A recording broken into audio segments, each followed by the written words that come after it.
Now, we've been battling this pandemic for the better part of a year. More than 450,000 Americans' lives have been taken. We've been separated from our friends and family. Thousands of schools and businesses have been sitting empty. And Americans have had their lives turned upside down by the pandemic. Meanwhile, millions of Americans are doing everything in their power to put the country and the world back on the right course.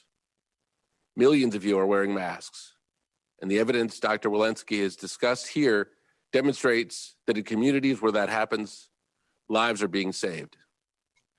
That needs to continue and improve in the face of the threats we confront. We know that millions of Americans are also waiting patiently to be vaccinated.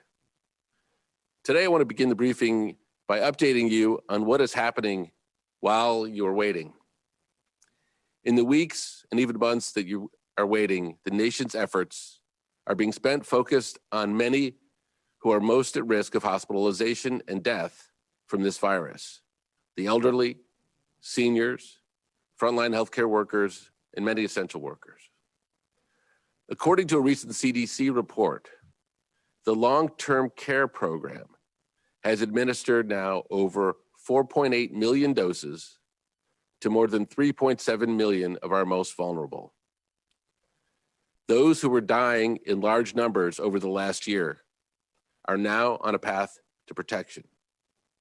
And in skilled nursing facilities that have had at least one vaccination clinic, an estimated median of almost 80% of residents have received at least one dose of vaccine. As vaccinations at these facilities are completed, that will mean many more lives saved, many more vaccines that can be moved into the inventory for the next priority groups. And in total, of the over 40 million doses that have been administered, over 17 million doses have been administered to people 65 or older. Now, this is a great representation of the American spirit of generosity and American selflessness, because our ability to vaccinate millions of the elderly, seniors, and healthcare workers is a testament to a society that has put our parents and grandparents, those who have served us, and those who continue to sacrifice for us on the front lines of the healthcare system first. Now, at the same time, we need to step up efforts to increase vaccinations of racial and ethnic communities that have suffered disproportionately. Health equity is a cornerstone of all of our work, and we'll be talking more about progress there in upcoming briefings. Even with that perspective and progress, we understand that the process moves more slowly than anyone would like. But each day, we are putting forth efforts to increase vaccine supply, including by use of the Defense Production Act, to create more places to get vaccinated, including new large community vaccination centers and retail pharmacies, and mobilize more vaccinators by allowing retired physicians and nurses and deploying the military. This is a national emergency, and the approach we are taking reflects this. We are putting every resource and tool that the federal government has into this battle, and we're taking a whole of government, indeed a whole of country approach. As soon as the Congress puts the American Rescue Plan on the president's desk, we will be able to further increase this effort. We understand this is a long journey, but thanks to the sacrifice of so many of you and the step-by-step plan we are executing, for many of our most vulnerable Americans, the risk of death is being reduced, and we are committed to leaving no stone unturned. With that, I'll turn it over to Dr. Walensky for a State of the Pandemic update, and Dr. Fauci for the latest science before we answer your questions. Dr. Walensky. Thank you so much, Andy. I'm so glad to be back and joining you today. Today, I'm going to give you a brief update on the pandemic. As I mentioned on Friday, despite trends moving in the right direction, we remain in a very serious situation. COVID-19 continues to affect too many people as we continue to mourn all of those lives that have been lost.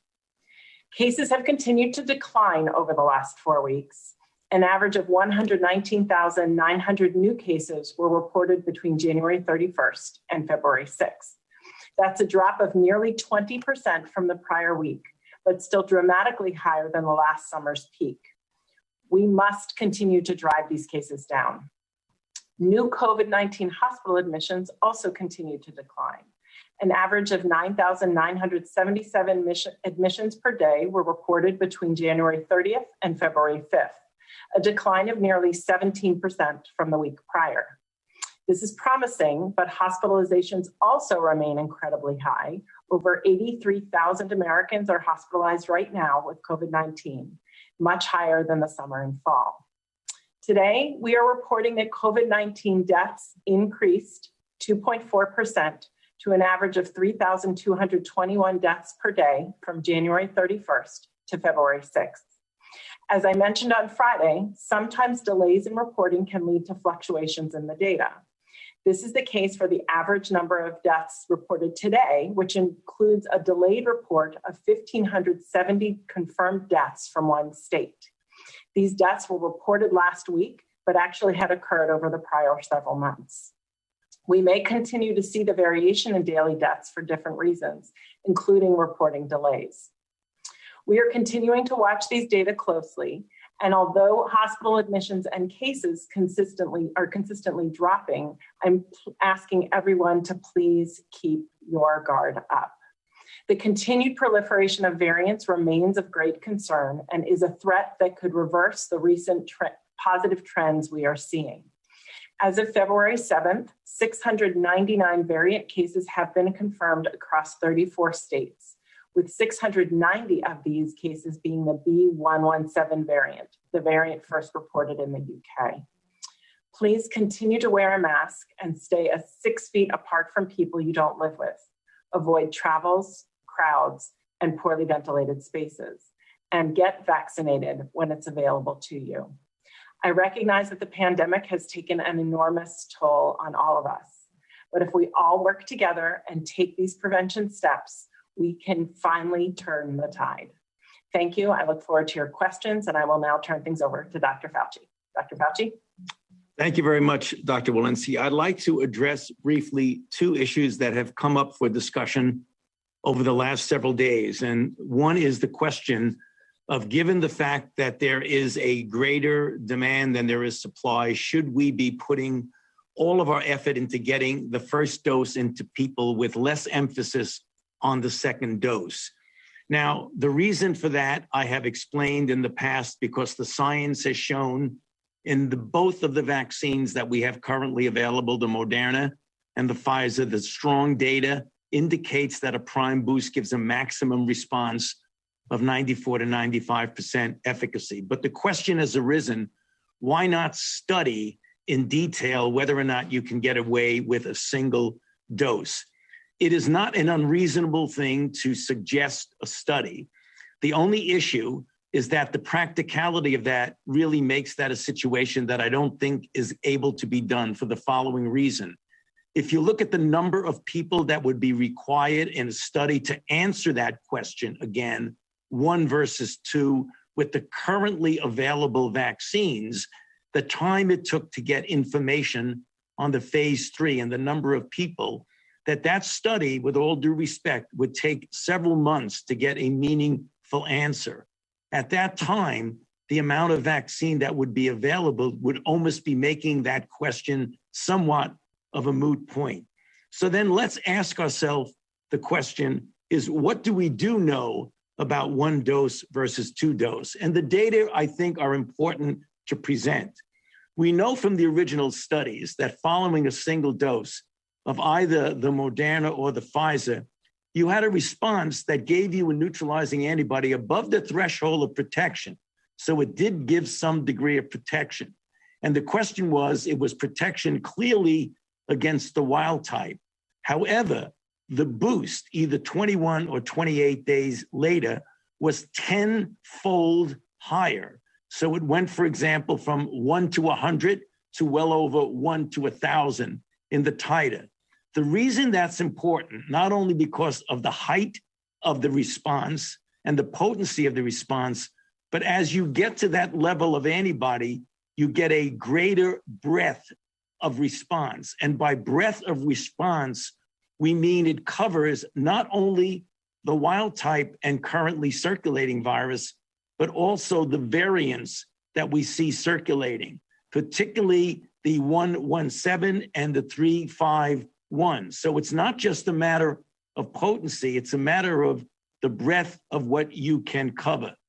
The other theoretical issue that could be problematic with regard to only a single dose, that if you get a suboptimal response, the way viruses respond to pressure, you could actually be inadvertently selecting for more mutants by a suboptimal response. So for that reason, we have continued to go by the fact that we feel the optimum approach would be to continue with getting as many people on their first dose as possible, but also making sure that people on time get their second dose.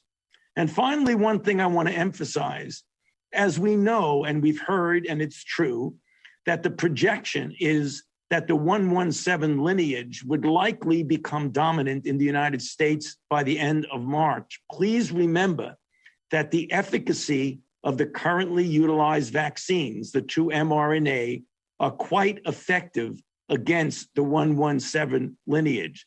So underscoring what Dr. Walensky just said, the two things that we can do is A, make sure we adhere to the public health measures that Dr. Walensky just mentioned, and B, get as many people vaccinated as quickly as we possibly can. That's the best defense against the evolution of variants. I'll stop there and back to you, Andy. Thank you, Doctor. All right, why don't we go to questions? All right, thank you guys. I'm not seeing any hands raised, but if you could raise your hand, we can go ahead and start Q&A.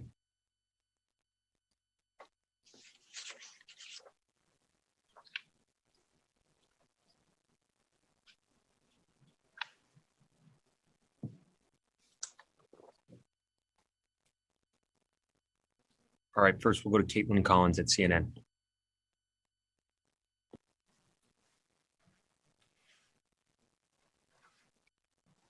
Hi.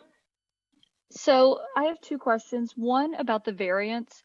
I know that before we've gone over them and we've said that the latest numbers have been a couple hundred cases, but we also know that, we're pretty behind on sequencing and working to ramp that up.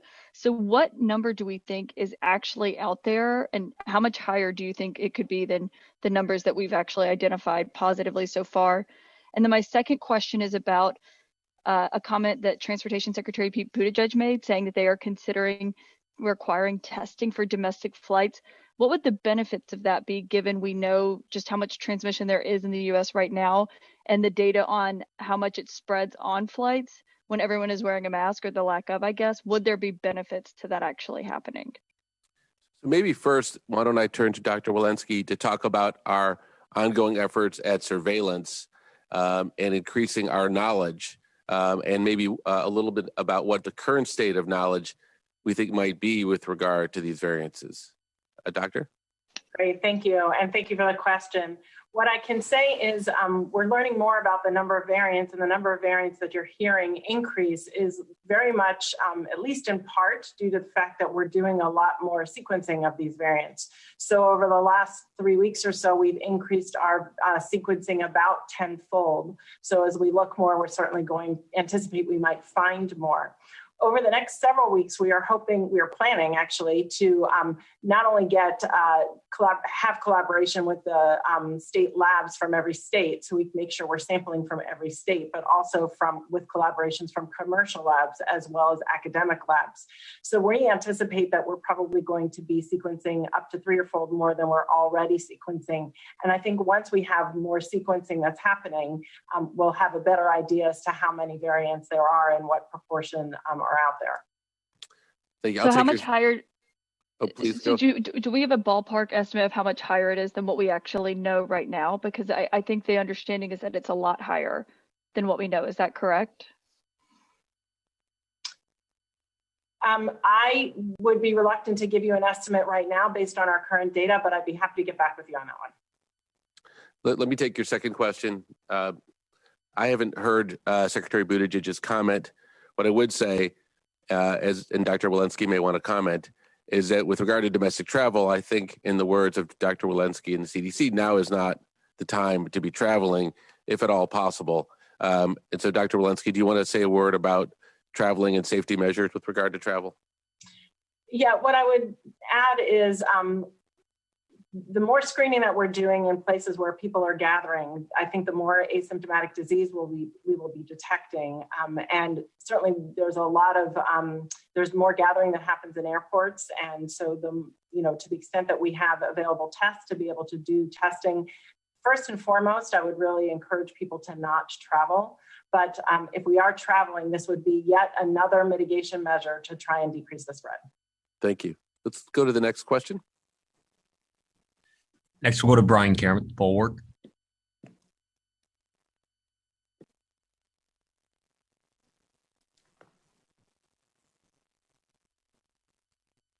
Thank you very much, and thanks for taking the question. This question is for Dr. Fauci. Dr. Fauci, we are talking about the mutant varieties of this virus, and we are stressing that we need to get as many vaccinated as possible. Now, when I speak to scientists, they tell us that eventually that viruses like this tend to mutate to a less harmful or a less virulent strain. Is there any data or scientific concerns that this particular virus is mutating into a more virulent strain or a more dangerous strain, and that it is more dangerous as it mutates?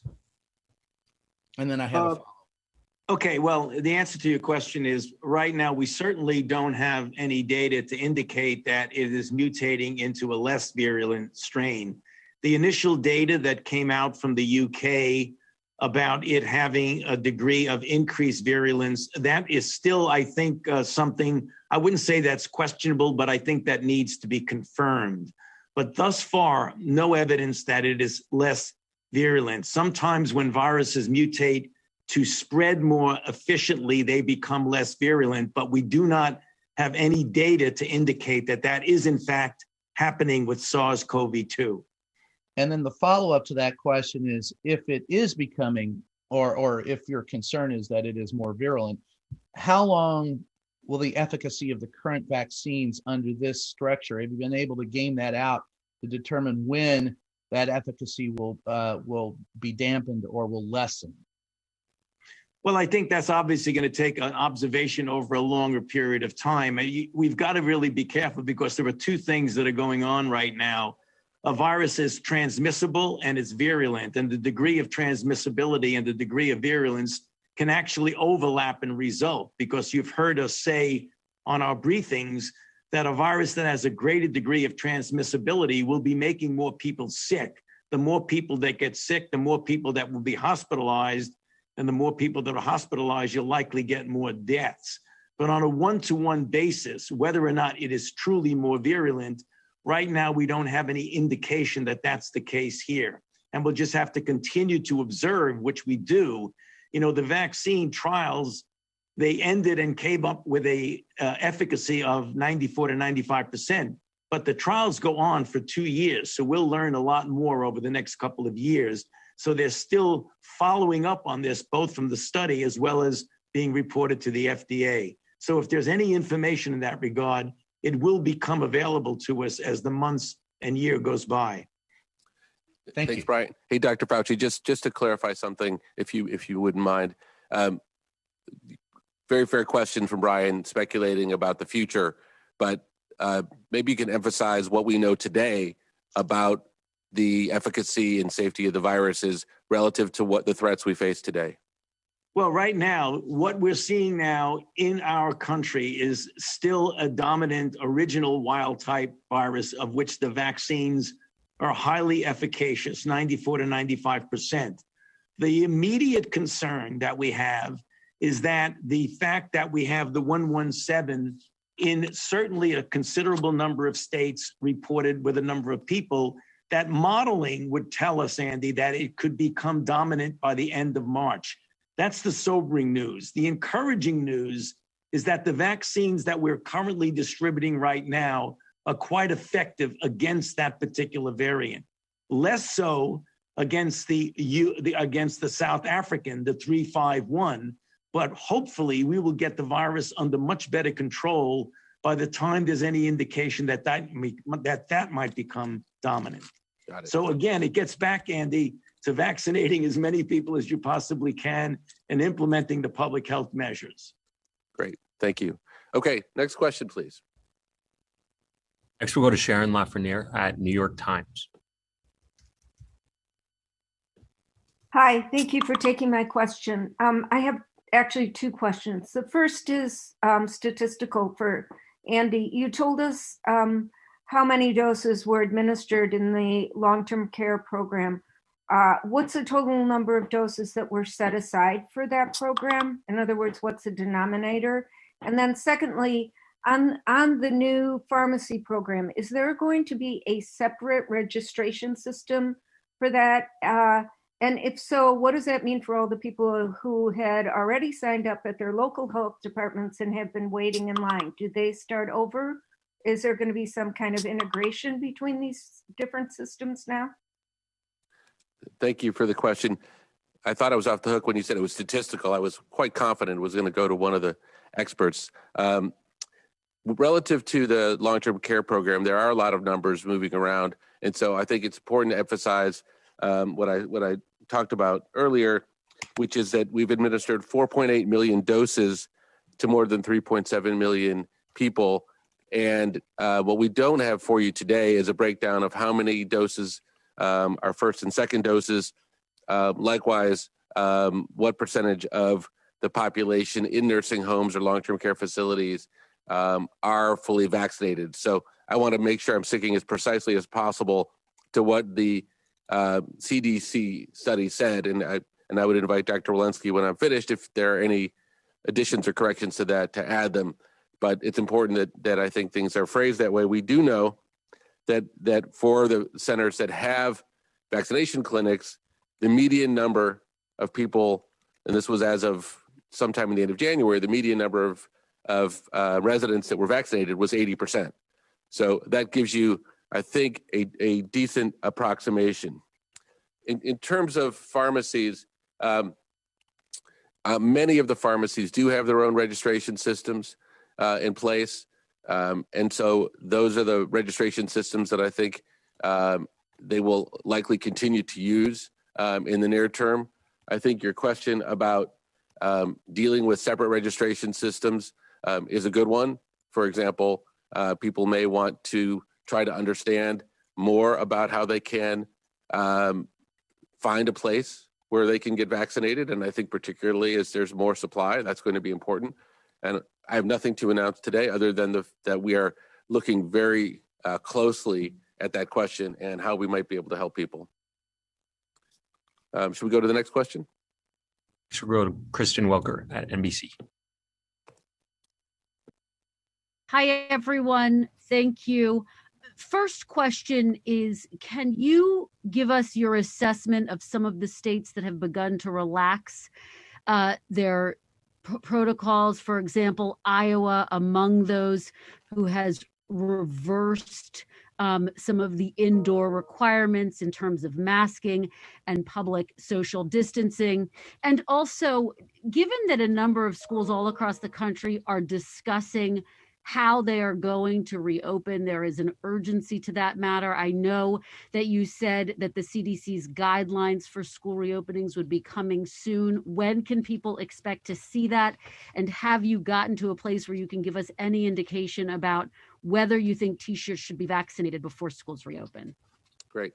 Well, I think both of those are probably going to head for you, Dr. Walensky, but let's do them. First one is your comment on states or local jurisdictions that may be relaxing some of the public health standards that the CDC has been recommending. So maybe I'll just start and say, given that we're still at over 100,000 cases a day, I would discourage any such activity. And I would say that we are still in the first 100 days where we wanted certainly everybody masked for the first 100 days. I think we have yet to control this pandemic. We still have this emerging threat of variants, and I would just simply discourage any of those activities. We really need to keep all of the mitigation measures at play here if we're really going to get control of this pandemic. And in that regard, as we move towards and think about schools, what we know mostly about schools in terms of the data are that most infections come into the schools through the community. The data from schools suggests that there's very little transmission that is happening within the schools, especially when there's masking and distancing occurring. And that when there are transmissions in the schools, it is because they've been brought in from the community and because there are breaches in masking and distancing. So if we want to get our schools open and our schools open safely and well, the best way to do that is to decrease the community spread. So I would say we need to keep up our social distancing and our masking and all of our other mitigation measures. Our CDC guidance on school reopening will be coming in the days ahead. And I look forward to thinking through those with everybody. Great, thank you. Do we have a next question? Last question will go to Isaac Stanley-Becker at Washington Post. Thanks for taking my question. It follows up on Kristen's first question. So in light of the fact that this is the recommendation of the CDC, can you say a little bit more about what the administration is doing to communicate this guidance and these instructions to governors and other officials out in the country, discouraging them from taking some of these steps? Or is this largely a state and local matter where the administration's power is limited? So I just wanted to confirm, not that the question was asked that long ago, but your question, you're talking about conversations with governors about steps that those that are taking steps to relax mitigation standards. Is that your question? That's right. Just if you could say a little bit more about what the administration is doing to provide counsel and instructions on issues like mask mandates, dining restrictions, to, especially in light of the spread of these variants? Well, all across government, we talk to the states incredibly frequently. So maybe we'll go around and see Dr. Walensky if there's anything you want to add to your previous answer.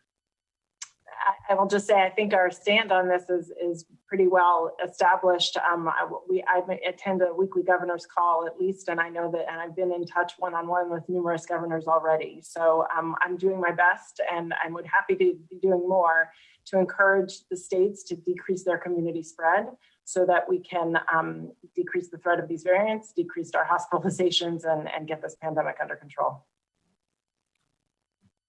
And the only thing I'll add to that is that, we understand the pressure the governors are under. We are taking a collaborative approach as much as possible, sharing with them the data, helping them understand, as we've covered on this call, why we're in such a critical period to combating the virus, and hope to continue to work to persuade and partner with states and localities to continue to follow sensible public health measures until such time as we're in a situation where the case rates are down lower. We think that's wise. We think that the voice of the CDC is preeminent here. They look at all of the data. They're clear in communicating with the public, and we'll continue to have those conversations with the states. But I won't go into any of the specific one-on-one conversations that we have with states, because I think that might be counterproductive. I want to thank you for attending our briefing. I think we hit the half-hour mark pretty precisely. We look forward to a productive week collectively, and to talking with you all again on Wednesday.